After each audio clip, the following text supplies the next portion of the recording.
Have you been wondering what you're going to do in the next 30 days that might change your life? You've probably got goals you want to achieve, and you've probably got things you want to really get nailed in and dialed in.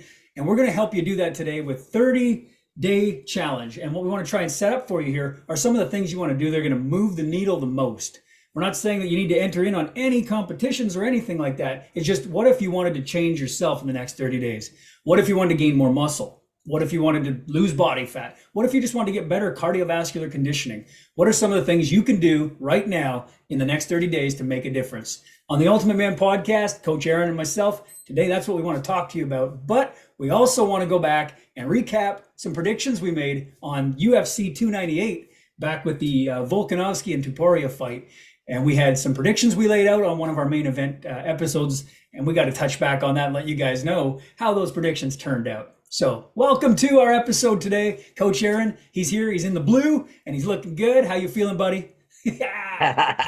Feeling pumped, brother. Feeling pumped. Nice. That's awesome. 30-day challenge. Let's giddy up, Buttercup. That's it. Now, Coach Aaron and I are both about to tackle our own 12-week challenge in the Ultimate Man. That's something him and I are going in on. We're stoked about. So we thought, what better time to talk about changes and challenges than what we're about to go through in our own lives right now. And, you know, it's just exciting to know what we're about to do, and how we're going to do it is what we want to share with you today. Some of the things we're going to do to move the needle the most, right? So the first thing I want to talk about is, obviously, what is your goal? If your goal is to cut body fat, or if your goal is to gain muscle mass, or if your goal is to maybe put some size on, you're going to have a different caloric need. So the first thing I had was... I thought we were going to talk about the fights first, bro. You're right. Okay. Yeah, he's right. I want Volkanovski and Topuria. Come on. Okay. Let me be honest. I didn't want to talk about that first because I was the one who voted wrong. I tried to avoid it. He's calling me out. Okay, we're going to talk about the fights first. So listen, I went with Volkanovski. I was stoked, and I thought, I can't bet against the man. He's been so good, so consistent. He's beat the best of the best. But there was something in this Topuria kid that Coach Aaron saw. And Coach Aaron said, you know what, man? I watched it. I watched some footage on him, and I think that this kid has the potential to really get the job done. He's been saying he was going to put Volkanovski to sleep, was what he was claiming. Submissions. He was going to tap him out. And I was like, there's no way that's happening. Well, to my credit, it didn't happen. Not that way. But Coach Aaron, how did it break down? What did you see? And what made you so confident this kid could get the job done? I actually was wrong on our podcast prediction too, on our actual podcast when we were voting who was going to win. I said Volk too because I hadn't even watched Topuria yet. I was totally unfamiliar with the young stud. And then I watched him after the podcast, and I'm like, oh, dude, this guy's legit, man. I think he could actually make this happen. Like, I've always loved Volk, like yourself and most of the guys out there. He's just an awesome dude and a phenomenal fighter and a champ for days. But I saw something in this kid that it was like, he's freaking dangerous, and he's powerful, and he's got that knockout power. His boxing super crisp. So he ended up doing it. He ended up, I think he predicted it himself. He said he was going to knock him out in like the first or second round. He ended up getting it done in the second round, right? He was dead on. And yeah. He's a solid dude, man. I think he might be a champ for a while. Yeah, he predicted the second round, and he got it done in the second round. It was almost that Mystic Mac back when McGregor came in, and he said, McGregor was predicting all his own outcomes, and he was right every time. People were like, this is crazy. Topuria did say that that's when he can do it, which made it unbelievable because Volkanovski's a hard dude to finish. Yeah. The last fight he had with Islam, he got the head kick there, and it sent his equilibrium spinning. And I mean, they stopped that fight. But it was kind of like, does he still have a chin? Can he take another shot? Is it too soon? Has he been off long enough for that to recover? In the MMA world, it's interesting because there's a certain amount of recovery time that different fighters need. And I think your conditioning plays a major factor on how fast you recover. And Volkanovski's a cardio machine. He's in great shape. So recovery for him would be, in my opinion, faster than a lot of other guys who kind of take the, once the camp is over, they get it, completely let it all go. Although I'm sure Volkanovski does that. You had read something, I think at one point too, where you said he was commenting on needing a goal, something to get back focused on, because he was kind of getting off the wagon a little bit there and getting led astray in his lifestyle. I guess he wasn't ready, but he seems like the kind of guy, Volkanovski, where you can call him on a week's notice and be like, you want to fight? And he's like, hell yeah, I'm ready to go, So, but let's get back to Topuria, because holy crap, man, He boxing looks sharp, and I mean that being my sport of of interest, the most being something I did my whole life. Watching his hand skills in there and his accuracy and his precision, and it was his footwork that I felt really hunted Volkanovski down. The footwork and the angles. So we call it cutting off the ring in boxing, where you've got to literally utilize your footwork to make sure the opponent can't just run away from you. And as Volk was, going where he knew he shouldn't have been, up against the cage. It's like being against the ropes. It's a horrible feeling. You're a caged animal at that point. And that's where he got caught, man. He ended up right where he shouldn't have been. And he said something in one of the post-fight interviews about having a game plan, and he was just kind of getting started. And you could see that, I think. Volkanovski was just settling in. He was planning for the what we call championship rounds, 4 and 5. And he knew he was going to get there and start to implement his, dominate his strategy and his game plan. But it didn't happen. Didn't get a chance to execute. So he was very humble in defeat. But Tuporia looked awesome. He cut off the ring well, and he landed some beautiful shots. And I think it was an overhand right that really kind of set the tempo for finishing that fight. So did you see anything specific in the way of like a cardiovascular conditioning or lack of that might have shown weakness in Tuporia's game at all? No, Oh no, none no, whatsoever, dude. He's well rounded in everything. yeah, Jiu-jitsu since he was 4, phenomenal boxer. I mean, I'd like to see him in some championship rounds, with some guys that can take him there, but nobody's been able to take him there yeah. yet. That's it. He really hasn't seemed to have exposed a weakness, which looks awesome. So the next thing I saw, and again, this is just like social media. There's all kinds of great stuff out there. You see posts of everything. Half of it's AI generated. You don't know what to trust anymore. But there was a picture of I think it's the soccer dome or whatever they use, like an open field stadium in Spain.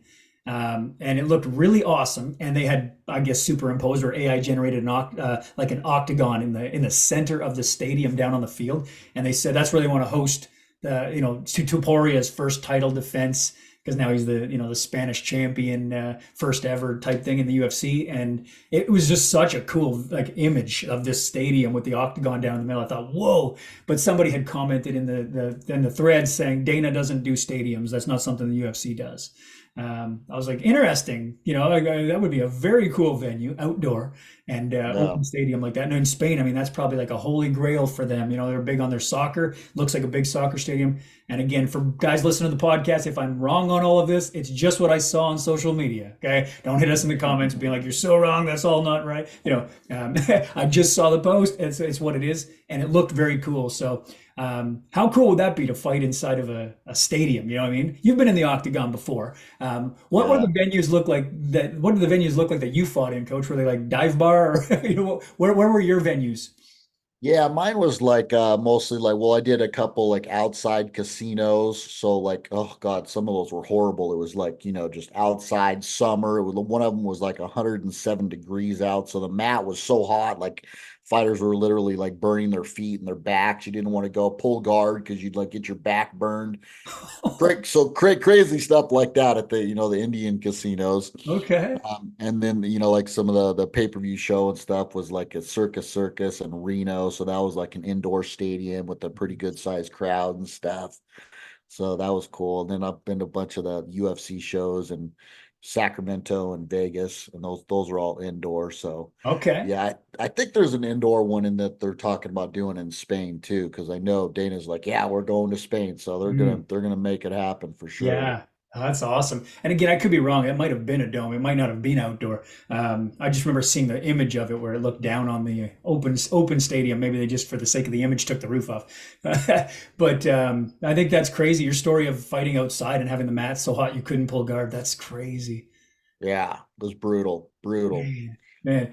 I Yeah. think back to the early days for me with boxing. We used to have to fight in venues that allowed smoking. Do you remember those days when you could actually Oh, smoke indoors? Talk about the yeah. worst experience being a fighter, trying to gasp for air, and you're in there and Oh, you're fighting, and there's people in there smoking, and they're like, the room is full of smoke. It's like, oh my God, that was some of the toughest fights to get through, you know? yeah. I didn't even think Unreal. about that. Yeah. Unreal, yeah. people are like, how old are you? When there's been no smoking in buildings for a long time. Like, yeah, we're over 40 here. Over Yeah. 40. Yeah, it's been a while, but there were venues like that. It was some of the toughest fights. It's just the quality of air was terrible. So I Mm. haven't really fought in. I've fought outdoor, fought indoor, but never had the mat, to the point where it was effective like that. Because if anything, for boxing, it wouldn't be where you have to worry about being on the mat as far as the performance goes, unless you were either knocked out, which you probably won't feel at that point, or Mm. if the floor was maybe wet or damp, it would be slippery on the canvas, which would be dangerous. But anyway, back to the Yeah. the Volkan Tuporia thing. It'll be interesting to see where they take Tuporia. But who do you think's next for him? If you look at the idea, they were talking about different fights for him, and there's been talk, I think, of bringing in Makachev or Hamzat, those guys in competition. I can't remember for sure. I'd have to get more of the data in front of me, but I'm Yeah. interested to see just how he matches up, because Volkanovski, I mean, he might even deserve a rematch. What do you think about that? Should he be in a rematch position? I think he should be in a rematch position, but just after a little more time. So I'd like to see someone else jump in there first, take him on. I'm not super familiar with that. Do you know who's at the top of that division right now? I'd have to look it up because again, I don't have all the I'd stats in have to front of look me. at it. Yeah, I'd have to Yeah, look it up too. So I'm not sure right off the top of my head who I'd like to see him fight next, but someone before Volkanovski, and then if he wins, which I assume he probably will, Topuria in his next opponent, then yeah. I'd like to see the rematch with Volk after that probably. Yeah, I think that'd be very cool. And now, so we're on the topic of great strikers. Tuporia is the top of the game right now. They're even ranking him up in the top pound for pound fighters now. He's up there. But another great striker coming up on the next UFC 299, leading the way, is Sean O'Malley. Sean O'Malley's been on a tear, and he ended up with the win over Aljamain Sterling, takes the belt, and now he's got this championship, and Cheeto wants it. Cheeto Vera, Marlon Vera, who actually has the only win over Sean O'Malley in his history. So that's kind of cool. So O'Malley's kind of undefeated except for Cheeto. Cheeto's the guy who's kind of gotten past him, but there was also an injury involved in that fight. So Sean's ended up with an injury, I think, to the ankle or calf, ended up going down with a broken leg or whatever it was, and then Cheeto finished him off. So people were like, that's not really a loss. So what are your thoughts here, Coach? If again, prediction wise, we can make a prediction today. Cheeto Vera versus Sean O'Malley. What do you think? Yeah. So I was watching the first Cheeto and O'Malley fight the other day, and yeah, he like stepped on his foot wrong. He had like a little drop foot thing going on, and then he like I don't know what it was, a foot, lower ankle, something like that, like you said.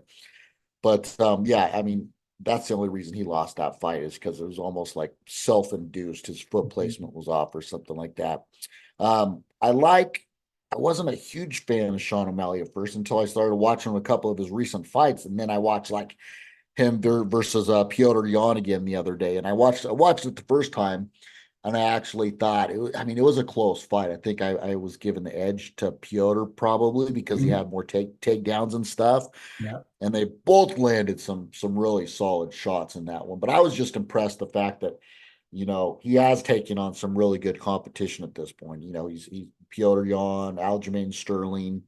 So and he's freaking undefeated before that as well. So I really like his style. He's got some for such a kind of a skinny dude, he's got some freaking knockout power, dude. He's definitely got some and he's a good scrambler. His wrestling is good, his submission game is pretty good. Hmm. So I like Cheeto. He's a little bit not as flashy of a fighter. He just kind of like comes at you, kind of like stalks you down, but he's definitely got the power to take you out as well. So I'm gonna go with O'Malley on this one, and yeah, I'm sticking with Sean, Sugar Sean. That's a great prediction. I personally feel the same way. I think Sean O'Malley, and again, looking at what Topuria was able to do as a great striker, O'Malley's got that striking ability too. He's great with the hands. As a boxer, I mean, he's obviously got some boxing training. He's very sharp with his accuracy, which leads me to a side conversation. Have you heard the name Ryan Garcia? This young boxer kid Mm, that's kind of he's a YouTube sensation and an what do you call it, Instagram superstar or yeah. influencer, whatever it is, right? But he has been part of a lot of the promotions and stuff as like the golden boy of the future, this Ryan Garcia. And I think he even fought Tank from Floyd Mayweather's camp there in the last big super fight and they're just young dudes, but they're crisp. Anyway, Ryan Garcia has been Yeah. calling out Sean O'Malley and is trying to set up a fight with him in boxing and trying to get Dana to say, like, let's do this. So they're kind of chirping back and forth on that, I guess, or at least he's trying to get Dana to chirp back. So that's interesting because Sean O'Malley Mhm. would be a very worthy boxing opponent. Which is going to lead me to a conversation regarding Francis in a second. We're all over. These UFC stars are just crossing over and showing some striking ability, right? But O'Malley, I think it just, back watching him on the Contender Series, Snoop Dogg, I don't know if you remember that. Snoop Dogg and Uriah Faber are commentators for another stream site or whatever it is, and they watch the fights and they commentate. And Snoop, Oh yeah, yeah, Snoop Dogg and Uriah. That's funny. yeah, they sit together and they do the California, commentary, right, or whatever it is. And Sean O'Malley back on the Contender Series was fairly unknown, and they were like kind of talking about it, going, "Who's this O'Malley kid? Let's see what he's got," or whatever. And Sean threw this like really crisp straight right hander and just like stiffened the guy right up, KO'd him. And Snoop Dogg went into this like state of like euphoria. It was just like, O'Malley, O'Malley. He couldn't stop saying his name, and it went viral. It was everywhere. Because it was like Snoop just gave you the stamp of approval, right? So Yeah. Snoop, we're gonna have to pick O'Malley for another KO here. He has striking ability, and like you said, he's not a big dude, but man, he can pack that power into his technique. So I think that's going to be his victory. And if I had to predict a round, I'm going to say he's got to get it done in like the second round. Even though this would be the title, I guess it's going to be a 5-rounder main event, right? Because O'Malley's now Mhm. holding the belt, so there's 5 rounds potential. Do you think it's going to go 5 rounds? No, no way. I think both of these guys have the knockout power to finish it definitely Yeah. before that. Yeah. So pick a round. What do you think? I'm going to go with round 2. Let's make it official. Oh, let's see. Two. Let's go. I would say two as well, but I got to be different. So I'll go three. Awesome. Coach Aaron for round 3. All right, there you go. So, guys, listen to the podcast. If you enjoy the MMA talk and you want to put a prediction in, throw it in the comments. Let us know what you think, and we'll chirp back in there with you. Let's have some fun on this. And of course, if you're not a big UFC fan and you're hearing all this talk and going, okay, get to the fitness talk, guys. Remember that this is our life. We come from the fighting background. We literally are passionate about it. And when you find something you're passionate about and you really really get into it, that is part of what the fitness is all about. That's your lifestyle and your fitness journey. It all comes from that mindset. So do things you love and learn how to really enjoy them. And then, of course, there's always timestamps in our episodes as well. So if you want to jump ahead, you can scroll ahead and find out where we get to the other stuff. So I want to go a little bit more on the MMA talk and the boxing. We talked about the striker aspect. And then I was talking about Francis Ngannou because he ended up boxing against Tyson Fury and did an amazing job. The world was blown away. Tyson Fury being the boxing heavyweight champion of the world, nobody thought Francis stood a chance. And he did a great job. Now he's got a new fight lined up with like the #1 contender of boxing, which was Anthony Joshua. Excuse me. And now Francis is going to take him on. So it's like he's making his mark in the boxing world, but he's also still in the MMA world too. And just this last weekend, there was the PFL versus Bellator.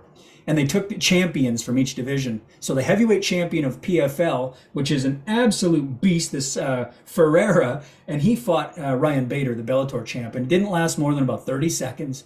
And we just literally watched this, Coach Aaron and I, again on a replay.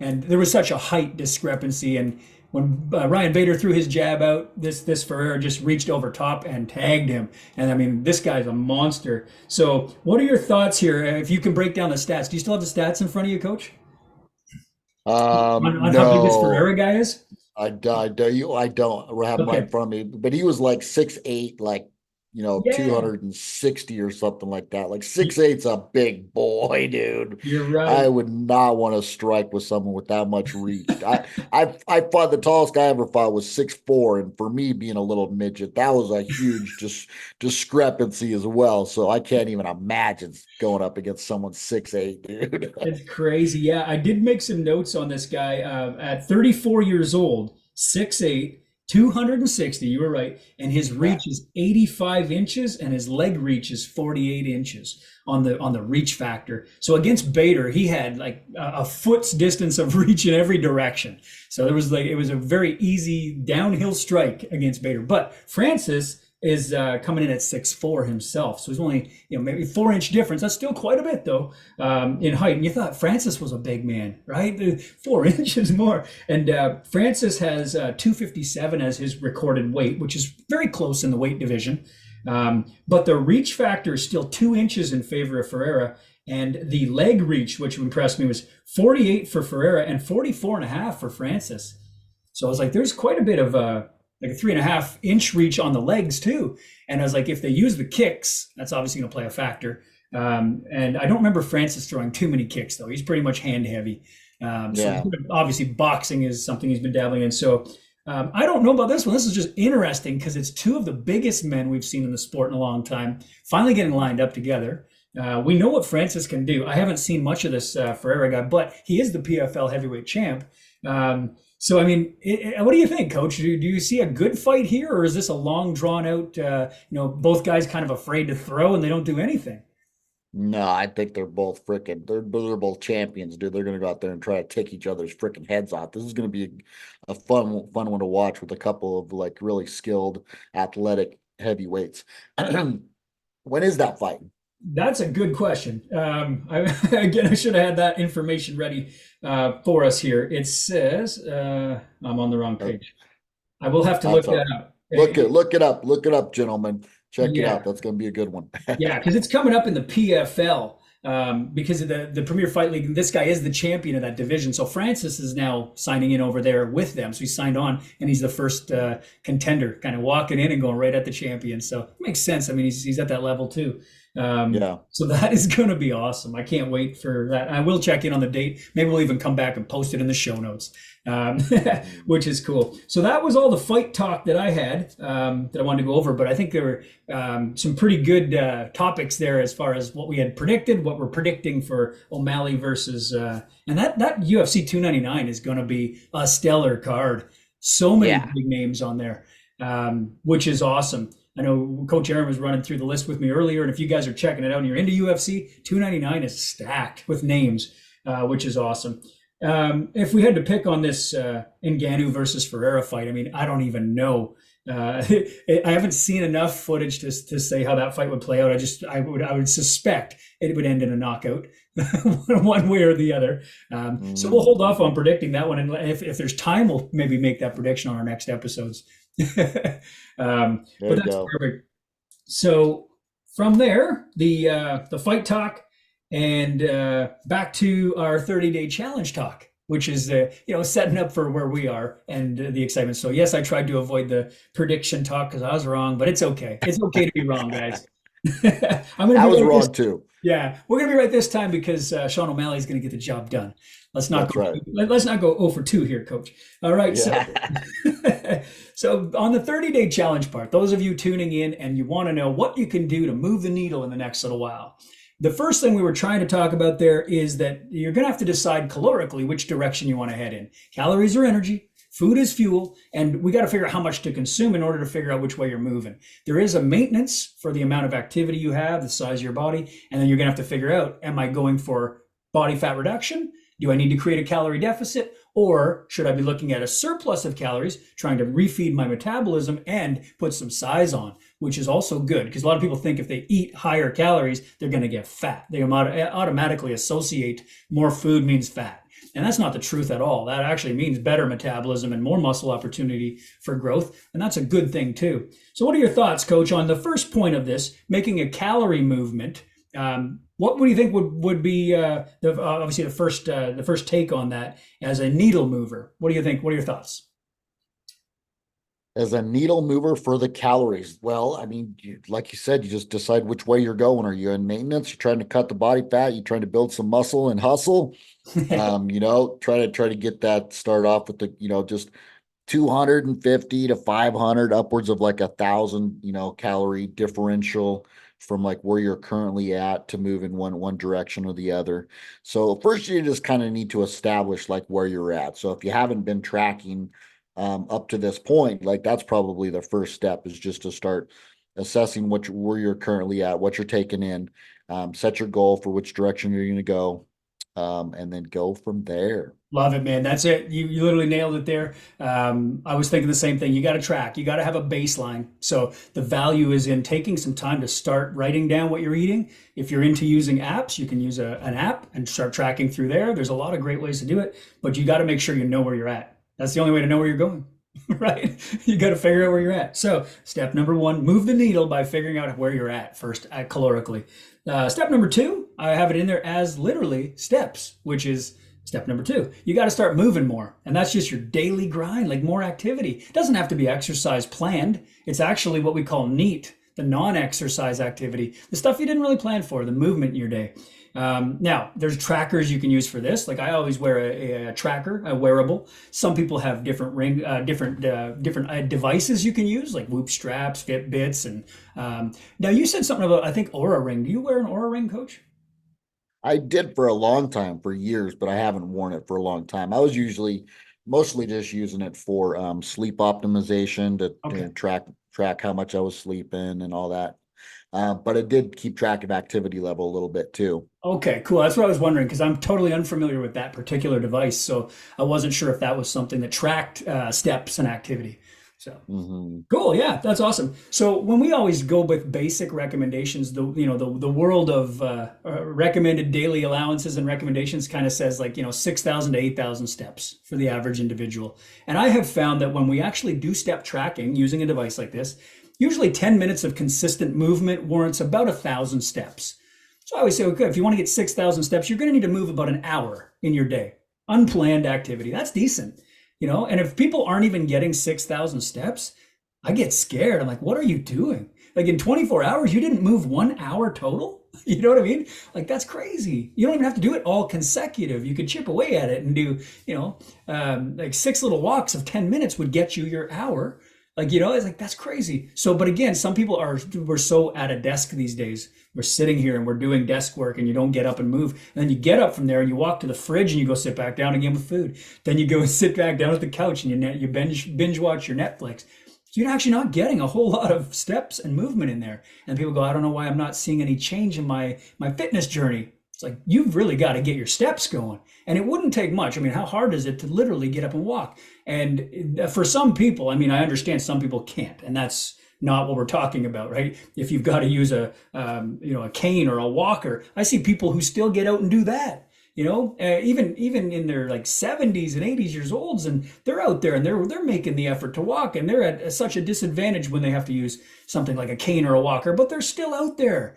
And there's people who are sitting around going, oh, I can't get more than 6,000 steps. So the recommended daily allowance or recommended daily dosage is 6,000 to 8,000. But I like to set the bar higher. And I know I'm going to be doing this for myself. I've got my dog, which keeps me super accountable. He makes me get the steps in. And we put in easily 10,000 to 12,000 a day. That's pretty normal for us. But also understand that steps come with calorie expenditure. So that's going to help you with your deficit. So you don't have to eat less. You can actually work it off, which is cool. So part of the first two steps there, you cut calories by actually walking.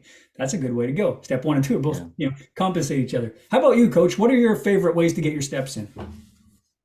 I like to just, well, I mean, a couple different things. Like for one, I did my cardio this morning. Now that we're doing our summer shred and I'm starting my cut, I'm starting to add a little bit more cardio in there. And I was telling you before we jumped on the podcast, I am out of cardio shape, dude. I'm all about the weight training for the last few months during my bulk, but I haven't been doing minimal cardio other than some little hikes here and there, but nothing like strenuous where I'm pushing it. So I was burning today. Legs were freaking burning. So now I'm doing some cardio, some elliptical, some treadmill, some stuff like that. And then another thing that I like to do, which I got from Stan Efferding, who's really good. If you haven't checked out Stan, he's got some really great stuff on nutrition and Mm-hmm. activity. He recommends doing a 10-minute walk after every one of your meals. So I usually eat, at least 4 to 5 times a day to try to do a 10-minute walk after each one of those meals. There, I'm hitting my, approximately 4 to 5,000 steps or something just That's with it. that right there. And then, throw a little treadmill on top of that, and I'm definitely hitting my minimum for sure. That's it. And then And then like my mom even, she's 91 years old. She just had a hip replacement this last year. She still makes it a habit to walk around the house 5 times. So Nice. set yourself a goal, whatever it is, walking around the house, walking after your meals, doing some morning cardio, and track those steps, see where you're at. That's awesome. I love it. Mama Joe. Shout out to Mama Joe out there. She's going to walk around the house. And that's really good too, because a lot of people use the weather as an excuse to not get their steps. Oh, it's really shitty outside today. It's cold, it's raining, it's whatever. It's like you got 2 feet, you can walk around your house, you can climb your stairs, you can move, right? It's you just gotta want to do it for the benefit of your health. And that's the key. And if she makes a practice of it, like you said she does, she can do that all day long. And it's just another way to get the job done without letting the weather determine your outcome. You're not a product of the environment, if you can control the environment, so make it move inside instead of outside, which is cool. So steps, definitely another needle mover. You want to get active, you want to get moving. In the third one, this was one that was kind of controversial because some people are very, very good with carbohydrate consumption, and other people consume so much of the carbohydrates and they're not using enough of those sugars for energy that they end up in a deficit, or sorry, in a surplus of calories because the carbs are there. Most of this is coming through processed foods, which we'll talk about in one of the points for needle moving as well. But I put it in there as just kind of cut carbohydrate the most if you are going to make a deficit and you're going to cut down on one of the three macronutrients, whether it be protein, fats, or carbs. So, and that's really where I want to be specific on that is cut carbohydrates the most. It doesn't mean you need to cut them right out. Some people love that. They go ketogenic, completely, hardcore, no carbs at all. And they get great result for the using that style of diet, whatever. But on number 3, cutting carbohydrates the most. What are your thoughts, Coach? Yeah, obviously keep protein up, at a consistent level to maintain that muscle mass. Whether you're trying to bulk or cut, you want to maintain that protein. Fats, you need to have, at least make sure you're hitting your minimum because those are so crucial for your hormone production and all sorts of a multitude of different things. So don't cut the fat too low. You can decrease the fat if you're in a cut or something like that. But it's actually very beneficial to keep at least, I think it's like, I'd have to look at my notes. It's like, 0.3. I don't know. I'm not even going to say. I could be wrong. Yeah, But keep your fats up there and make sure they're sufficient.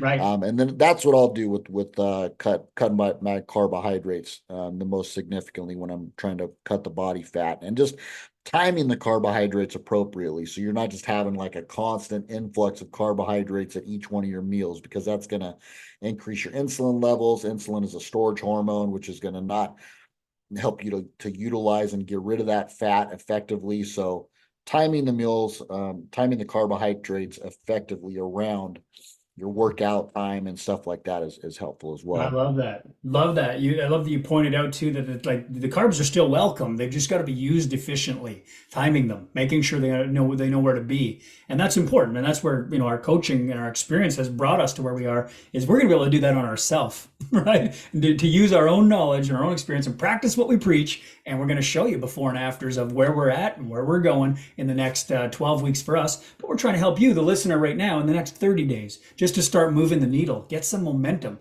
Momentum's amazing, powerful thing for you to use. So cutting the carbohydrates the most, just suggesting that if you are going to make a cut, that's the one macronutrient that you could live without.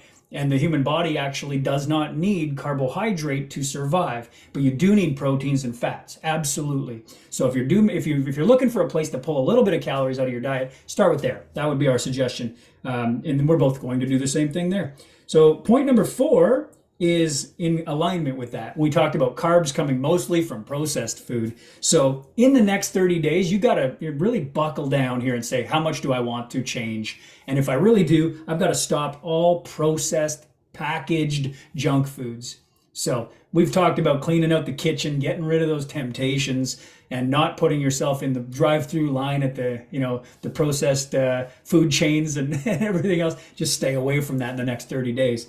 Are there any processed food advices or warnings that you'd want to throw out there, Coach, if someone was trying to move the needle right now and they had an addiction to, say, a specific processed food or packaged food? What would they do? How should they handle that? I would say just suck it up and stay away from all, processed foods for the most part if you really want to get serious about things.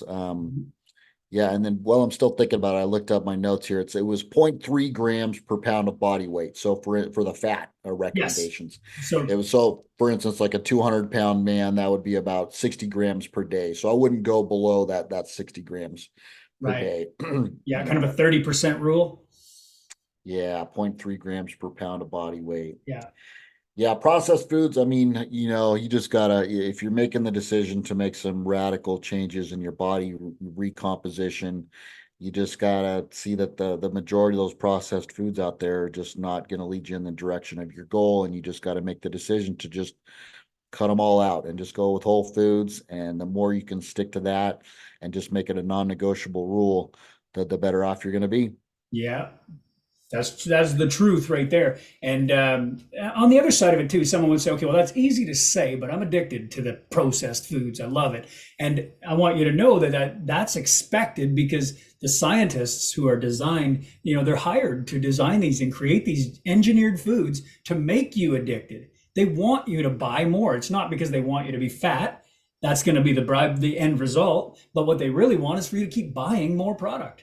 That's how they make money, right? So they're engineering you to actually fall victim to addiction in these particular things. So if it's coming out of a bag, like a bag of chips or whatever it is, you've got to get those out of the way. For 30 days, just say to yourself, I'm going to go cold turkey here and get rid of these things. Because I know that once I have, we talked about this on previous episodes, once I have one, I can't stop. And it's whether it's a sleeve of Oreos or it's a bag of chips, once your hand's in there, you're done. It's designed to keep you there. So don't do it. Coach Aaron and I, we know in the next 12 weeks for our challenge, we can't have those types of temptations around. Not that we really keep them around anyway. Both of us have a pretty clean diet. Over the years, we've adapted and we've developed a lifestyle. That's a big part of what you're doing.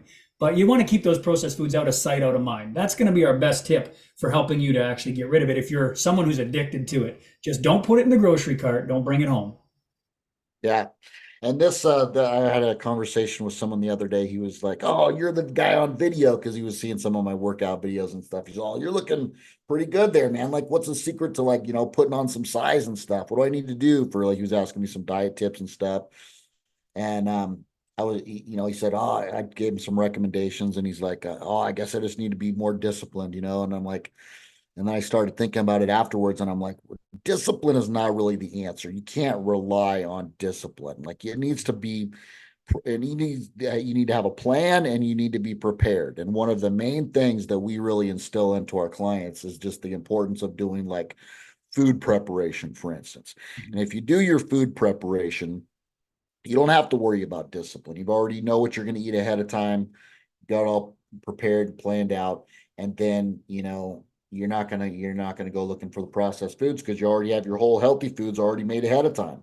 That's it. So I'm not sure if I'm still staying on topic with that or got Yeah. off in a little Yeah. tangent or not, but That's totally it because you're right. If you don't have the food prepped, you're going to go looking for quick and easy. And quick and easy, it's literally the prostitution of food. It's going to be cheap and it's going to be dirty. You're going to get into the cookies and the chips and the pops and whatever else. And remember that there's a lot of sugar hidden inside of drinks too when we talk about processed foods. People message me like it's crazy. I had one client at one point was tracking all of his work. And I was like, I don't understand why, because the calorie deficit's correct. Everything looks good. And I mean, we have to understand that nothing's perfect. We're within like a 20% range of, like what's on the label versus what's actually in the food. There's allowances there in the food industry where they can claim on the label one thing and have I believe it's 20% variance from the label. Like exactly. that's quite a bit, really. I mean, you put Yeah. that in your Food Pal or your Fitness Pal or whatever you're tracking it. We're going to assume that what we're getting is a total, but that could be off by 20%. So there's got to be a lot of coaching and time taken to really figure it out and help that individual. So I'm working with this guy and everything's bang on. And I'm like, I'm thinking we should be seeing result and we're not. And I said, I can't understand. And I said, okay. And it came to my mind. He wasn't logging what he was drinking. And I thought, well, shit, okay. So are you just having water or is there anything else you're drinking? And he said, no, this week I've had a couple times where my mom had bought this iced tea. This big and we in Canada we call it iced tea. I think it's sweet tea in the United States, and it's basically like cold tea full of sugar, right? Yeah. And he was having lots, like glasses of this. She had bought like a big couple liter jug of it, and And so he had been consuming that.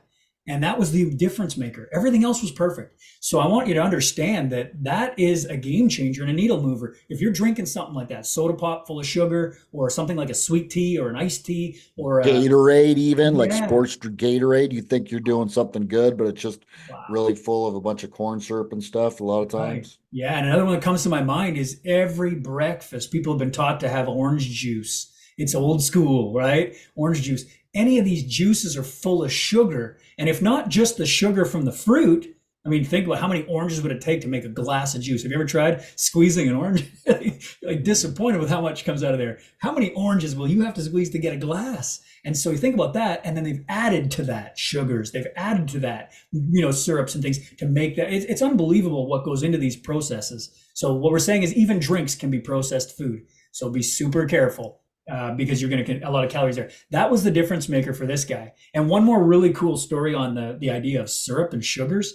I trained a police officer back in, I can't remember what year this was, and he was the chief of police, so he's very well known. So everybody was watching his journey. This was great for me as a trainer because they're like, if we can get this guy, all eyes on me, right? Which was awesome. But I was working in the gym industry at this time, brick and mortar style. And the chief of police guy starts working with me. He's way overweight, and he says, listen, I got to clean up my food plan. I got to get my diet in check. And I don't have much time for exercise because I'm literally on shift in the car. Like, he was still active as well. He wasn't a desk guy. He did a lot of desk, but then he also went out in the car for like 20-hour shifts. It was ridiculous stuff. I'd never even heard of it before. But he would do that. And then in the summertime, he did motorcycle. So he would be like the police guy on the motorbike, right? And so I learned a lot about the police world at that point through conversations training him. But what I was finding was, as he was cleaning up his food, we had started to see some weight loss, as we would expect.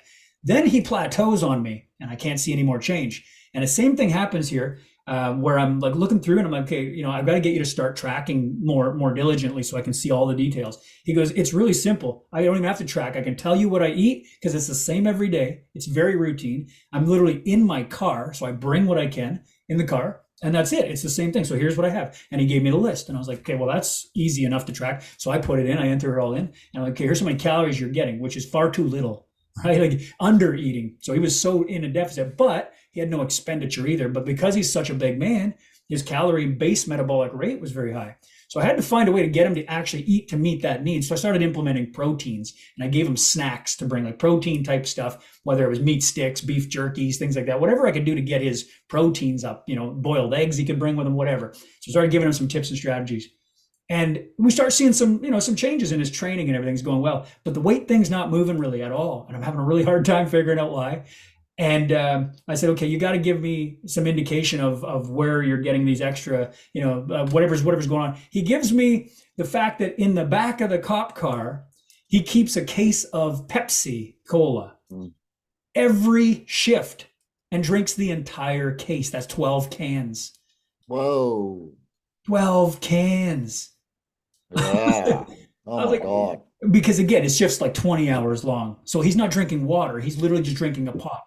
And then soda pop, and then when that one's done, whatever, and have another one, and 12 of them lasts him an entire day, which sounds reasonable when you think 20 hours. But when I say reasonable, I mean based on the timeline to finish 12 cans. If that was 12 glasses of water, I could probably do that if you gave me 20 hours. But what he was consuming in his gut was, easily 30 to 40 grams of sugar per can. Yeah, they weren't even diet; they were just straight sodas, straight up sodas. Yeah, dang, yeah. And it was like, oh my God. Once I had figured out that was the piece of information I needed, I said, listen, you've got to make a change here. We have to stop. And he said, okay, well, if that's all I need to do, well, can I switch to diet? I said, yeah, absolutely. Switch to diet. And he's like, I'll give it a shot because I love the pop, right? It's kind of he was a very regimented individual, right? So he brought the case of diet pop with him. We saw the scale move right away, immediately. It just started to clean up. And as the weeks went by, he's like, you literally gave me the magic pill. All I needed to do was that. And I was like, well, there's a lot of elements you are doing in the right way too, like the training and being here and working out, and but that is definitely making the barrier breaker. So when when we're talking about this removing processed food, remember the soda pop is a processed food, and that sugar is a needle mover right there. If you can get that gut. So that I want to tell that story because it was so proficient, like so profound in the amount, and he ended up dropping like 30 pounds in the next little while based on just that one thing. That's nice. crazy. Have you had Yeah, any it is clients like crazy. that where there's been a breakthrough moment of like one ingredient where you noticed like that was the game changer? I would say just like I referred to earlier, like sports drinks would be a big one. That's Yeah. kind of like a similar scenario. Like they're not really taking into consideration they're drinking Gatorades or whatever it is that are full of a lot of, Mhm. carbohydrates, simple carbohydrates as well. So yeah. There it is. And then, just going back to what I said earlier too about like I'm more of like a very I have my habits really dialed in now. So like, like I said earlier, I just cut out all the processed food and just make it a non-negotiable. Like it's easy for me to say that because that's the way I've lived for a while.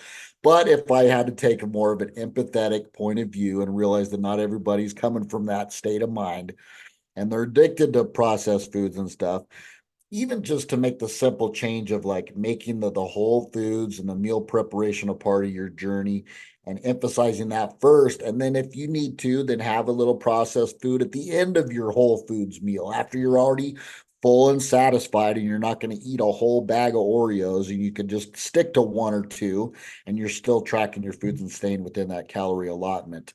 So give yourself a little flexibility at first if you need to. Mhm. But have your whole foods first. Dude, that's great advice. I like that you kind of, you put in a framework where yes, we are at a very regimented state in our life, but to sympathize or empathize with the person who's not. If you're addicted, that's great advice right there. Coach Aaron just said, fill up first on the good stuff and then have your little snack at the end where there won't be a lot of room left for that indulgement and that overindulgement, which is, beating the system because they're processing that to try to make you eat that whole sleeve or eat that whole bag. And if you can, win the battle and only have one, you prove them wrong, which is awesome. So that's another victory to stack in your win column. Very cool. So meal prep is obviously a big part for you there. And that leads into the next one, which in point number 5 of needle movers, it is protein. Protein was the macronutrient we stated was the most important, the one we really want to keep our focus on. We're going to be asking all the guys in the Ultimate Man to be able to increase their protein as a habit, as a goal, as a focus. And I know for myself and Coach Aaron, let's get honest here, we're going to be jacking the proteins up to the max as best we can. What are going to be your favorites to go to? What do you like automatically when you think meal prep? What's going into the Coach Aaron meal for protein? Yeah, the easiest ones for me is just like ground meat. So I use a lot of ground turkey, ground chicken, ground grass-fed bison. I got a good deal on it here at like a local grocery store. It's only like $5 or $6 a pound for some good grass-fed like organic ground beef. So I stock up on that, put it in the freezer, and I'll just cook big old batches of the ground beef. So I was watching a video on with Alex Hormozy the other day, and he was going over his protein intake, and he just keeps it super simple. He just said basically like 1 pound of meat is approximately 100 grams, give or take, of protein. So if you're 200 pounds, then you need to eat two pounds of lean meat a day, and that's going to get you close to your protein requirement. So that's about what I do. I eat about 2 pounds of meat per day, and then I probably get some additional stuff on top of that, throwing in some eggs or whatever vegetable sources have some additional protein too. So I know I'm at least hitting my target and probably usually above it. Nice. That's awesome. There's always those go-tos. Hormozy's style is so laid back, right? Just like straight up honest, like Simple, dude. yeah, Simple. keep it simple and don't overcomplicate it. That's the best part. Keeps the stress levels down. So when I think about mine, a lot of people, when I try to give them protein suggestions, you don't really want to follow mine because a lot of people don't like some of the things. Like I use a lot of like sardines and tuna and herring and like these stinky fish and these anchovy type things. And people are like, oh my God, I can't do that. I'm like, that's one of my favorites because I get some good fats in there too while I'm getting my protein. So those are going to be some ones I'll be using, guaranteed. And then of course, chicken and eggs are another staple. And I love ground beef, man. I'll be living on the ground beef too. Do you make a cut as far as like when you're trying to shred down? Do you go from like extra, let's just say regular beef to extra lean beef, or do you not concern yourself with that because of the good fats from the animal meat? I definitely I always keep my meats pretty lean for the most part. I usually get like 93% lean, so it's never the real fatty cuts. Or I'll go with some tri-tip, or when I'm splurging, I'll have some ribeye or something like that. But Nice. I might transition a little bit from the more fatty red meats and start incorporating more of the chicken and the turkey in there as well, just to kind of like decrease that fat intake a little bit for sure. Yeah, love it. That's great advice because we're leaning down. That's our goal. We're going to shred down. But if your goal out there is actually build up, then you can consider you still need that protein. You just might use and feel okay to use some of the other fattier versions of that animal meat because you can actually use those calories to your advantage. When we want to reduce the calories, we got to be careful with where we're getting all those extra hidden ones. So that's an important cut there. But protein's I a like fun one. I like those sardines as well, though. That's like my go-to if like I'm going like because when I doing my meal prep and I have my Tupperwares all planned and stuff, that's usually like my ground meat and turkey and whatnot. But if I'm going out and I'm going to be going to the coast or in a car or going to someone else's house, that's my go-to. I'll have some little cans of sardines and stuff just so I have something on hand that's quick and easy. Totally. That's awesome. Yeah, it's such an easy way to get it. That's the best part. And again, we talked about processed foods being easy, right? Being easy and easy to get to. And this is just as easy to get to. Like literally, you might have to get a fork because it's going to be a little, a little hard to eat with your bare hand, but become prepared, right? Bring the right tools for the job. So they're easy to do that way. Great snack. So protein's a fun one. I love doing that. And then of course, on number 6 of this needle movers, I had high fiber as in there because fiber is such a very, very important part of the gut digestion and helping you with carrying high amounts of protein and digesting fats and things. The fiber really works a lot for, especially for guys. We're on a man podcast here, and to protect and we kind of prevent the colon wall from tears and breakdown as well. A lot of guys end up with like colon issues. Fiber is usually one of the culprits in that happening. So it's actually important to keep that up. It acts as a protective barrier to actually reinforce the gut line and the intestines for that as well. So when we're getting fiber, I like to make sure it stays in the diet. But a lot of people correlate fiber to only coming from high carbohydrate food.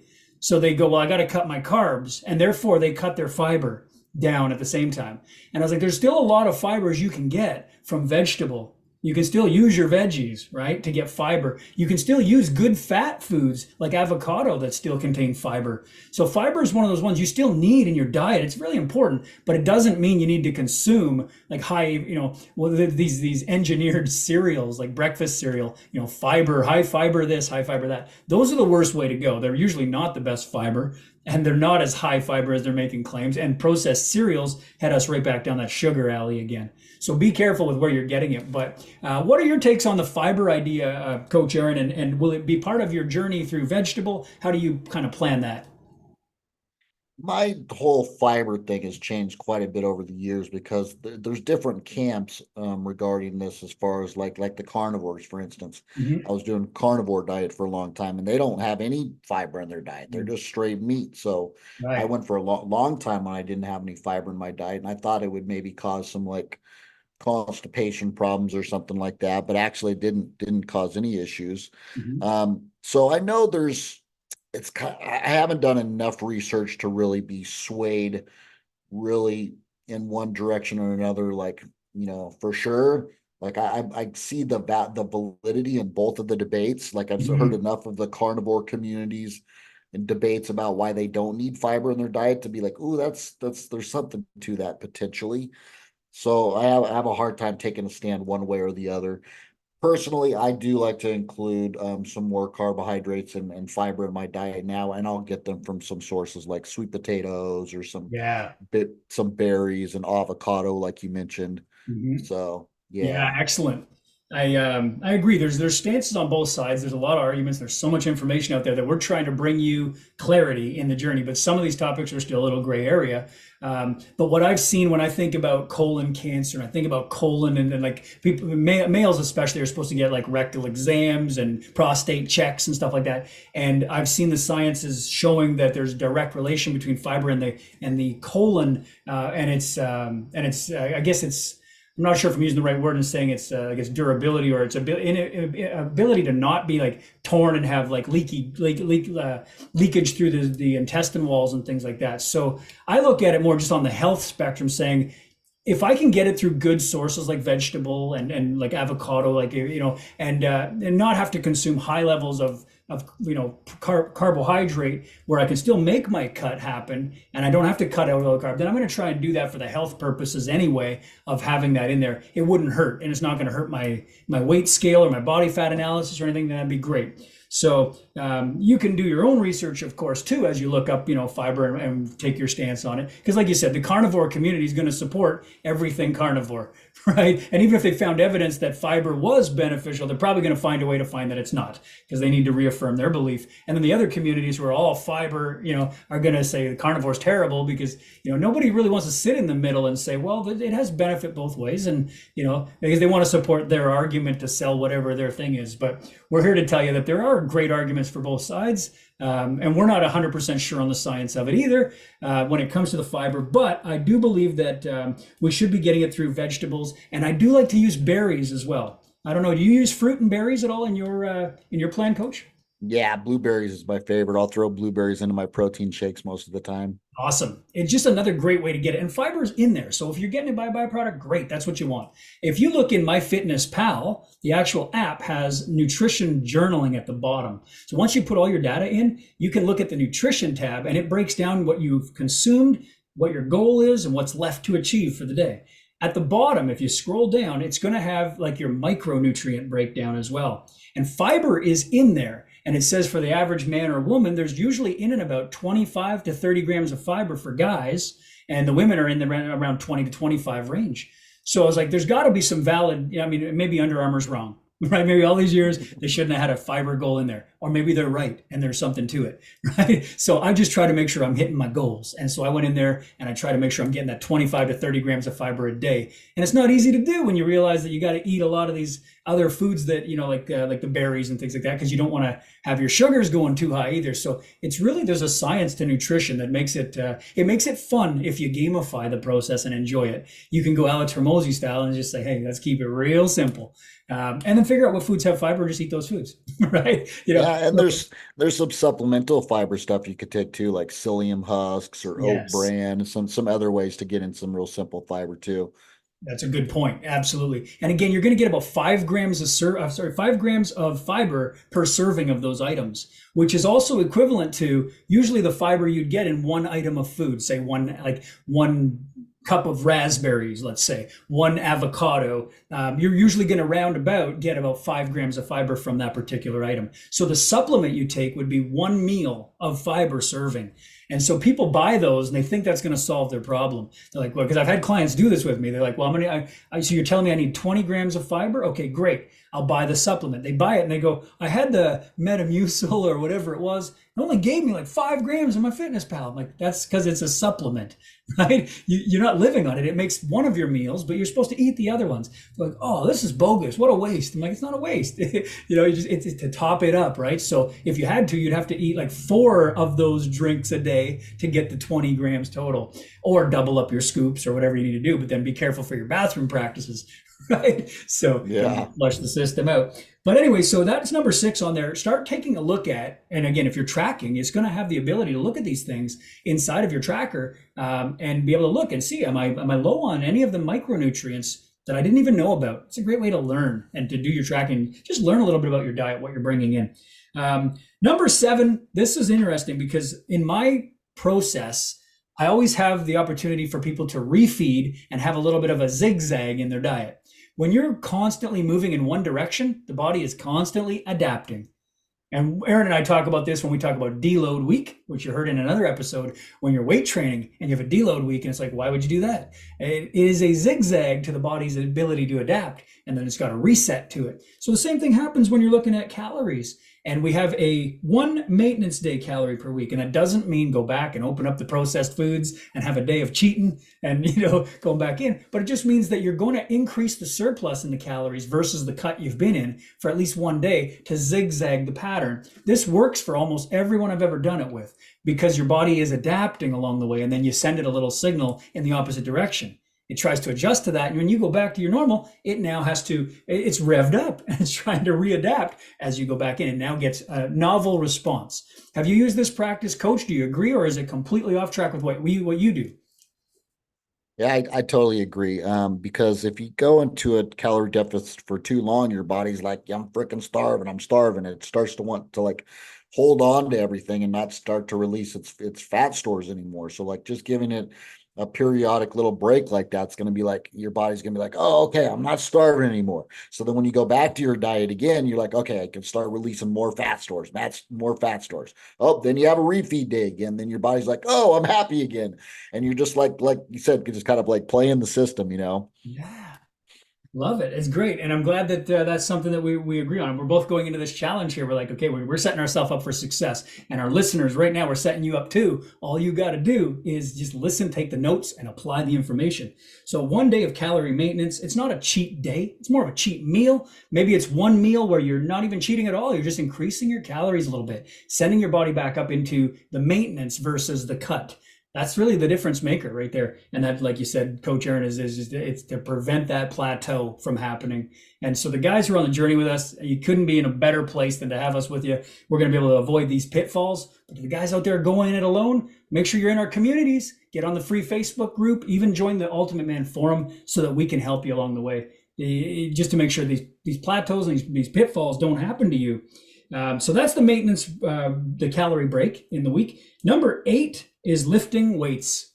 This is important if you want to move the needle in the next 30 days. So it's time to get some resistance training in there. If you're someone who's listening to this and you're saying, I haven't worked out in 3 years, I haven't touched any weights, your body weight is probably where you need to start. You're going to just need that. And you can work with things that are easy to implement, like your basic squats and push-ups. And if you can't even do those, modify them until you can, right? There's so many ways to do it. Don't go looking for adding barbells and dumbbells if you haven't worked out at all. Your body's going to you're going to get that response from your body weight alone. But if you've been hitting the gym and you're working out and stuff like that, then you're already doing it. You probably just don't have the right system in place structurally to be able to do that. So we recommend obviously lifting weights at least 3 days a week in a full body aspect, which is easier to do for most people because again, we talked about bro splits and different split styles, making it a little more advanced. That's someone who really knows what's going on and they've been doing this a long time. They can split the body parts. They're pretty committed. They're not missing days. But if you're someone who's just, I want to make some change in the next 30 days, switch it over to something new. And if you haven't been doing something, then a full body weight workout is something new you're going to lift. So Coach Aaron, what is your tip on, adding weightlifting to a lifestyle if it's someone who hasn't worked out or if it's someone who has? Yeah, if it has someone who hasn't worked out, like you said, just starting with body weight alone is plenty. Like just, I mean, especially if you're overweight or something and you're doing body weight squat ups, you'll probably have to do them modify on your knees and stuff. And then I like the every other day approach, like you said, like a full body every other day type workouts. You're getting in, those 3 times a week is a good starter for Mhm. you. So you're not gonna get too sore. You're just kind of ease back into it. And then you could turn up the intensity a little bit after, a few weeks into your program. And then, for someone who's been already has a strength training regimen in place, you're just going to probably need to just switch up the way you've been doing it. A lot of guys just kind of get stuck in the same routine they've been doing forever, and they're not seeing any results after a while because they're not creating that novel stimulus. They're not doing anything different. Haven't changed their reps, their volume, their intensity. They haven't given themselves a deload week. They haven't. There's so many different ways you can switch things up, but if you haven't switched things up in a while, you really need to, or you're going to plateau. Love it, man. That's so good. The idea of making sure that there's novel stimulation. The body adapts to what's challenging, period. And if you're doing something like standing on one leg versus standing on two, there's a new challenge there. It's like as simple as things like that that can make all the difference. And people are like, well, that sounds easy. It is that easy. You just got to know, what you're doing when you do stand on one leg, because standing on one leg isn't going to build a whole lot of muscle. But we're saying maybe that's the difference between a squat and a split squat. Those types of things can change the game a lot. And your overload becomes even more so because you're using one limb versus two per se. There's so many ways, like Coach Aaron said, to skin this in a way of like making a breakthrough. If you need help, always reach out to us. That's what we do for a living. Hire a doctor. If you need a surgery, get a good surgeon, right? Get us to work on this with you if you need that help. And if you're going it alone, then these tips are going to help you make the difference. So do something to create novel experience in 3 days a week, weightlifting lifting is going to be a really big part. And so wanted to talk about prioritizing sleep as number 9. So those of you taking notes, write this down. Sleep and recovery are a needle mover, and maybe one of the biggest ones of all. Because if you don't recharge your phone, what happens? It's dead. You don't get to use your phone, and all the great apps that are in it are useless. Whatever you had in there, you can't access because the battery's dead. So how does your body operate when the battery's dead?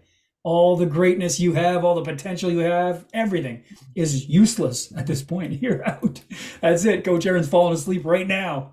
No, those of you watching this, hopefully you're having fun watching the podcast as well as listening to it. But Coach Aaron, when it comes to sleep, what are your thoughts here on moving the needle using sleep? Moving the needle. It's so many aspects to sleep that we're like, I really dived pretty deep into sleep, and I was trying to optimize mine because mine was so far out of whack for a long time. But so many things you could do to like even just one of the general recommendations is to not eat a couple hours before bed. For instance, will help to optimize your hormone levels. Like you're already digested, you're not have to worry about digestion while you're sleeping. You kind of already took care of that. Um, Optimizing like your room temperature, so you're sleeping in more of a cool room, keeping it nice and pitch black, so you don't have any like artificial lights. You don't have your phone right next to you with some Wi-Fi signal, creating some electromagnetic stimulation and messing with Yeah, your aura and stuff. Yeah, there's totally. so many factors. Hey, Chief, I heard Chief barking in the background. What's There up, we buddy? go. There we go. Yeah, Make sure Lawrence gets his steps in today. Shout out to Chief. shout out to the dog. Right on. Yeah, that's Yeah. that's exactly it. So we were talking about the sleep factor there, and that's one of the things. You know what I mean? Like even when we talk about Chief sleeps on the bed with me. We've been doing that since he was a puppy, and a lot of guys out there, if you got an animal, and or maybe it's your kid, I don't know, but most of the time it's an animal, and they curl up at the bottom of your bed, and they're okay there. If you've got a bigger dog though, and it kind of interrupts your sleep, or if it moves, you move, and it wakes you up, you got to consider that maybe that is a bad habit, a bad practice, because that dog is going to interrupt your sleep. And it's like if you're trying to charge your phone and you keep unplugging it and plugging it back in, it's not going to catch a full charge in the same amount of time. So you got to consider that, like recharging your battery. And is there something in the room that's distracting you from getting a good night's sleep? Sometimes it's your partner. And I've even heard relationships where, people sleep in opposite rooms, not because they hate each other, but because that's the only way they're going to get a good night's sleep. One of them snores heavily, or one of them tosses and turns. I saw an Instagram post where there was a guy watching a fight in his dream. And he was like seeing the fight play out, and then like they were throwing punches or whatever. And then as the punch was coming towards the screen, he just lets off and he hammers her in the shoulder in this Oh. little video. And she turns over and starts hammer fisting him, like, "What in the hell's wrong with you?" It's like he's having a dream about fighting and he's throwing punches. So obviously, you got a partner who dreams about MMA. You might want to stay out of that room. Yeah. Right. But yeah, getting a good night's sleep is really important. So again, I think that in my case, I can have Chief on the bed, the pet can stay, and he's very, very calm. He doesn't wake me up at all. In fact, not till the morning when he gets me up to go to the bathroom, which is great because he gets me up on time. That's another tip. Set a good bedtime and set a wake up time and stick to those times. If you want to make a needle move in your sleep quality, start working on a schedule. Go to sleep at the right time and go to wake up at the right time so you can ensure that you get enough sleep in that time. What is enough sleep in your opinion, Coach? It depends so varied between individuals. Some people, crazily enough, are fine on like 4 or 5 hours of sleep. I know some really high performing individuals that do fine on that, Mhm. and it blows my mind because I need to get. I'm on the lower end of the spectrum too, though. Like if I get like 6.5, I'm pretty groovy. Mhm. 7 to 8, I'm like feeling like rock star status. That's great. I think general recommendation for most people would probably be 7 to 8, as most people have probably heard. Another thing is like waking up and getting outside and looking at the sun first thing in the morning. There's Mhm. just something on like a chemical reaction that does to our melatonin production and all that, that helps just to help reset our circadian rhythm. So get up. If you're off of your sleep cycle currently, you're going to bed too late, you're sleeping in too much, just to help you get back into that circadian rhythm. Wake up first thing when you get up, go outside, look at the natural light for a little bit. And then one other thing I'll throw in there, I got this grounding sheet Oh, I don't know if cool. you've heard about these, but it's like they're supposed to be really effective. I noticed a little bit of a difference the first month that I was started using it too. And you just plug in this little thing into your electrical socket, and Hmm. it's supposed to like help ground your body. Yeah. And there a lot of people really swear by them too. Yeah, I've heard of those. And again, I might be wrong in PMF, Matt, or some pulse magnetic field or something like that.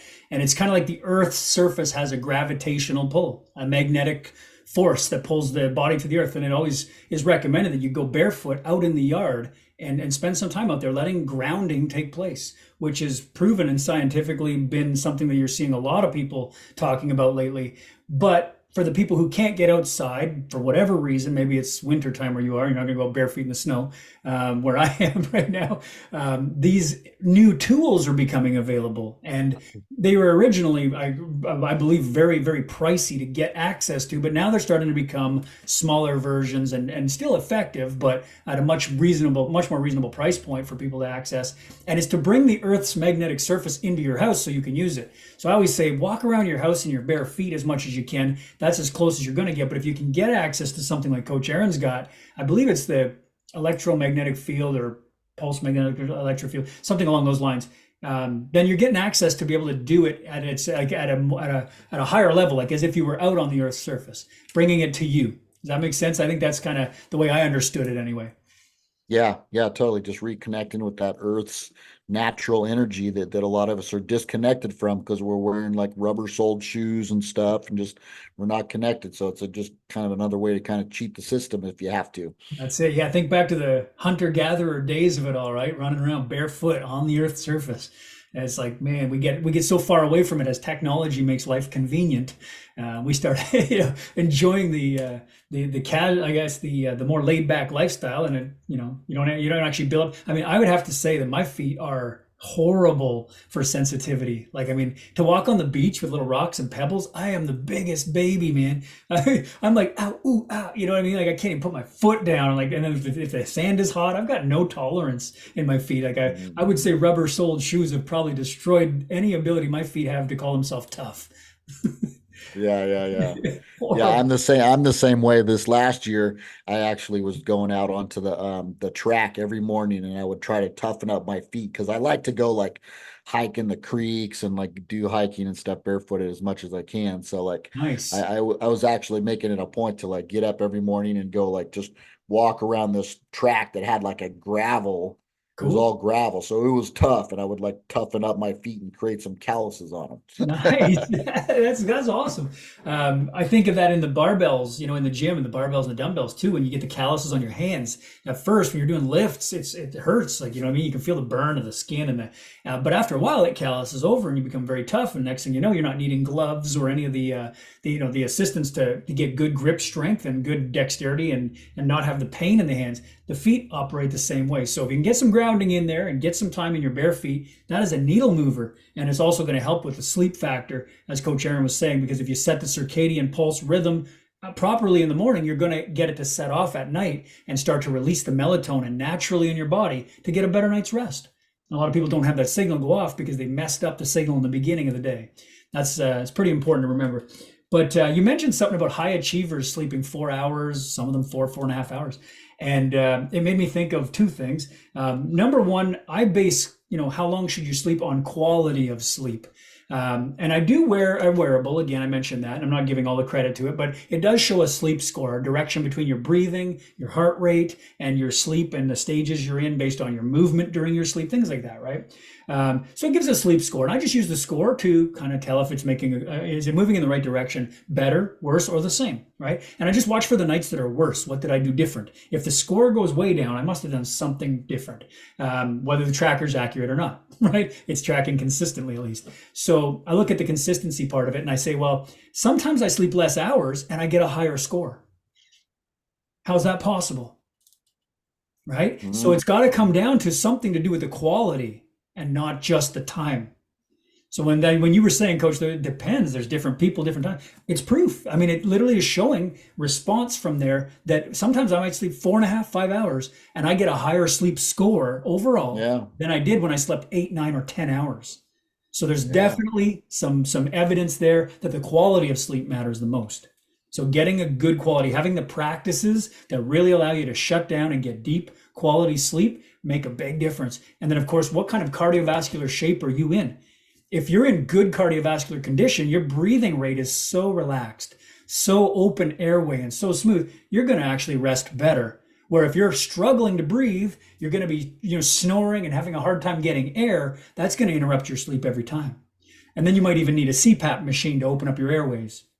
Right. And that happens. And sometimes it's not just due to poor cardiovascular. There's other reasons too. Some people have, lung respiratory issues and things like that. But often the case is just simple enough to say that if you could reduce your body weight and get your cardiovascular up, you'll have a better night's sleep just from doing that alone.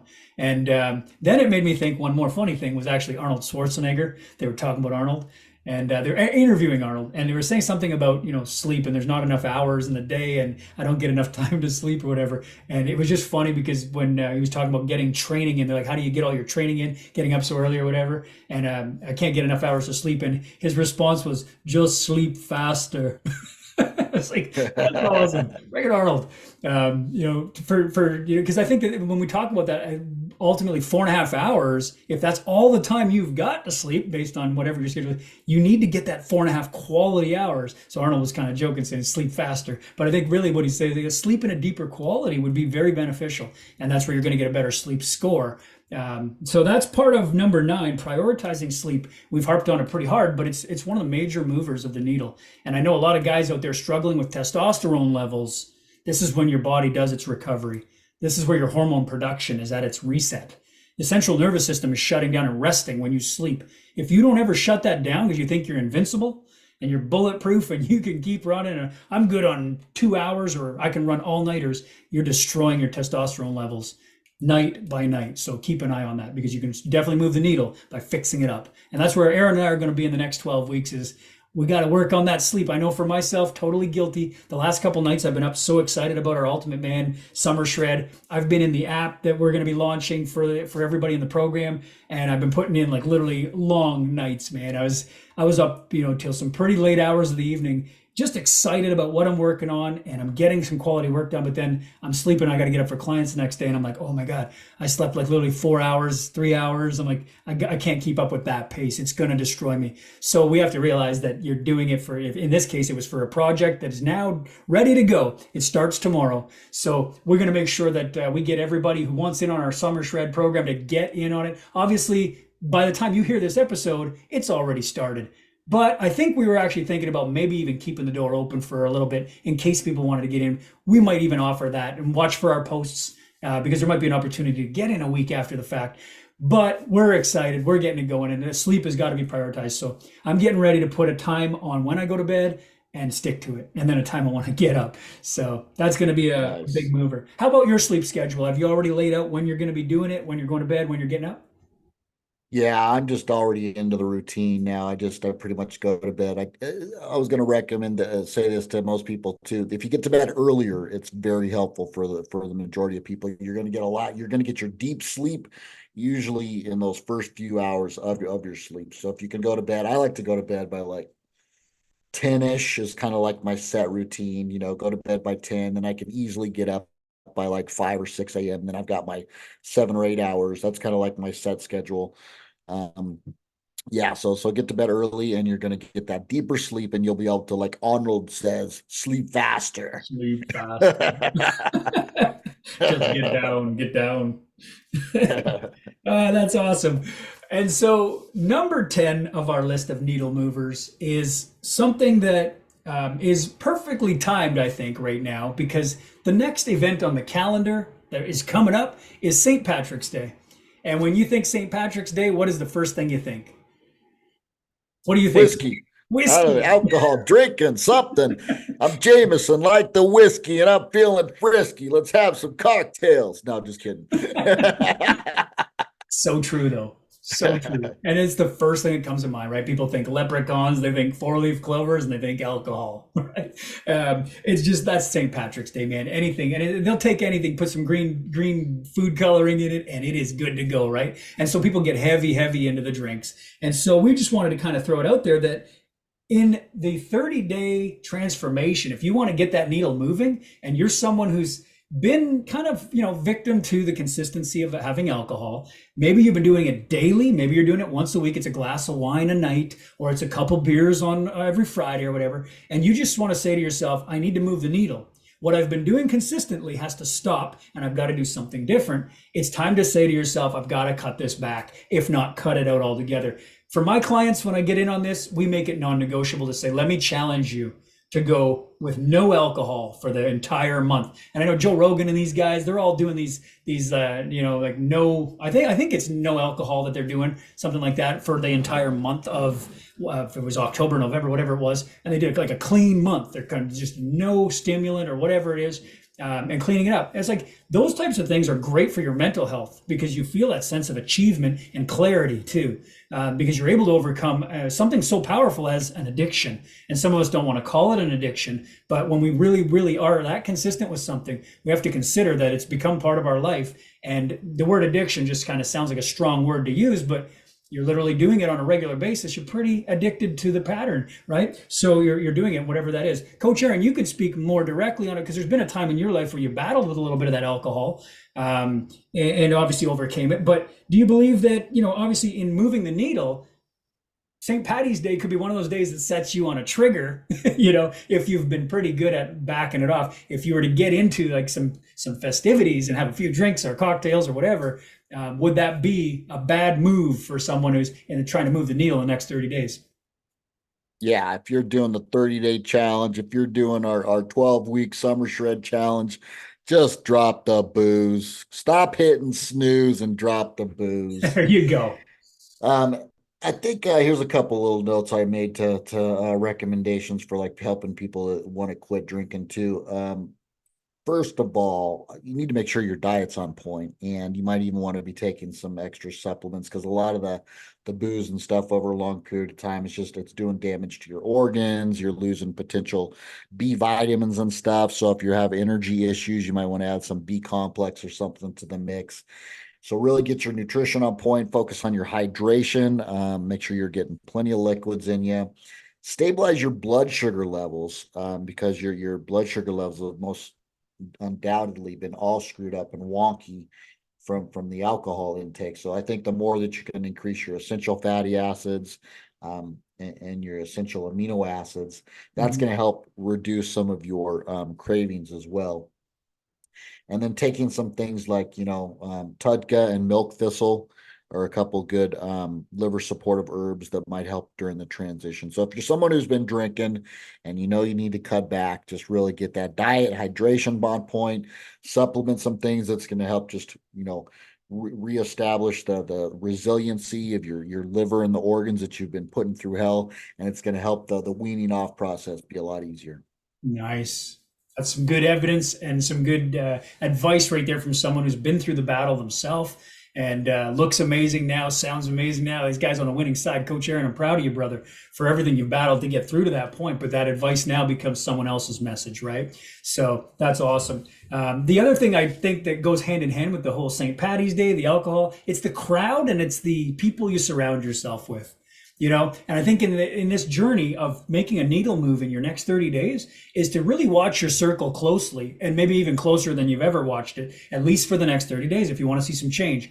Because there's going to be people in your life who may pull you out to that party. There may be people who are already in the house and they drink and they're pulling you into, here, have one, crack it open, here, have one. Maybe they're having a glass of wine and we do this every night at dinner. But for the next 30 days, you want to try to not do that. They're going to be a bad influence and you got to let them know that you're trying to do something good for yourself and you don't feel guilty about that. You want to let them know, please support me on this. If you can't get them out of your life in the next 30 days, ask them for their support, at least to support where you're going. I think that's important. And that's obviously what we do in our forum, our community, our brotherhood, is we're here to support each other on our best days and on our worst days to make sure we don't hit those plateaus and hit those pitfalls and those ruts that become a grave, right? We're going to use those stepping stones, my man. So I'm excited about it. But what do you think about that last point there on the alcohol and the crowd? Were you more often a victim of the surroundings, people pulling you into that party mode? And is that a factor? Oh yeah, definitely. Yeah. I mean, Don't put yourself in the situations in the first place. If you're going to be in a, potential party atmosphere, maybe just eliminate that from your world for a while. You can always go back to it if you want to, but I found that you're not missing out on much if you just, stay away from it. And if you are going to go out to some social activities, maybe have yourself a replacement drink. I used to drink like this cocktail I'd make some like apple cider vinegar and pour that in a little club soda with a little stevia or something like that. So it's like kind of like a little cocktail, but it's really not, but you're kind of Mhm. tricking yourself a little bit. Yeah, yeah. So yeah. Mocktail, I think they call those, right? Mocktail. Yeah, Yeah, mocktail. That's what mocktail. it is. Yeah. That's it, eh? That's it. Mocktail sounds better than virgin, right? The virgin drinks. Yeah, yeah. Where they have no alcohol, but it's like the Caesar or whatever it is. But I took my son and his girlfriend out there to a UFC event when we watched Volkanovski. We actually went out to the bar to watch that fight, and his girlfriend, and they're in their 19 or like 19 years old. So those kids are just hitting the bar life now, right? And my son's not as big on the bar life as as some kids are. Although he will go, and obviously his girlfriend and him go, they share some time together with their friends and stuff. So they were ordering drinks, and he didn't really want to have any drinks. He was just wanted to watch the fights and stuff. She ordered a Caesar and asked for a specific way, real spicy and stuff, and the whole works. And we're like, oh my god, like she went hardcore on it, and it was so unbearable she couldn't even drink it. I was like, there's one way to learn how to, like to get away from wanting to drink. It's like, destroy it, right? I think back to the old way that they used to get people to quit smoking, like make them smoke an entire pack back to back, you know what I mean? Until like the taste was such a horrific association to doing it that they're like, I don't want to smoke anymore. You've convinced yourself like, this is terrible. So I was kind of seeing it when she was drinking this thing and she was sipping at it going, I can't bear this. It's too much. I'm like, that's one way to stop drinking. Get yourself one really strong one that you can't just put down. You know what I mean? Like Yeah. you can't just bang it back. And that might last you all night sipping away at that thing. That could be a way to cut back on some of the drinking. Again, I could be totally wrong. I saw that firsthand and I was like, well, she didn't drink much that night, I'll tell you that. Right? Mhm. So it is what it is. Max Yeah. Holloway always, it is what it is. So Mhm. that's awesome, Coach. I think that covers everything about the next 30 days for the guys out there listening to our podcast. If you want to take some value from it, you're going to make notes on this. Watch the episode back and catch the tips in here again and just write down how you're going to implement them. Because it's always, information is not going to do anything until you have implementation. So make sure you're practicing it. What we can tell you is that Coach Aaron and I are about to start practicing it immediately. Yes, we've been doing it for a living. We do it most of the time, but we're going to dial it in because in the next 12 weeks, we are trying to shred up in our best without losing our focus on how we enjoy life either, because we don't want to go all in on this to the point where the mistakes of the past are where people, get to deprivation states and they destroy their body. They lose their muscle mass in the process. They put in excessive amounts of calorie deficit and high cardio output and everything else. By the end of it, they're left so beaten up that even if they look like $1,000,000, they're not worth a dime. You know what I mean? They're as a human being, there's nothing left. And I don't want to see that for Coach Aaron. I don't want to see that for myself or any of the men we're working with. So I'm super stoked to do it the right way for the next 12 weeks. And anyone listening to today's episode, we want you to do it at least for the next 30 days. That's at least just your first month. Give that a shot. And if you can't succeed with that, please ask us for help. We're here for that. That's what we do for a living. We're excited to do it. So Coach Aaron, final thoughts on today's episode? Like and subscribe if you dig our vibe. I know you do. Pause this, but just hit the like button right now.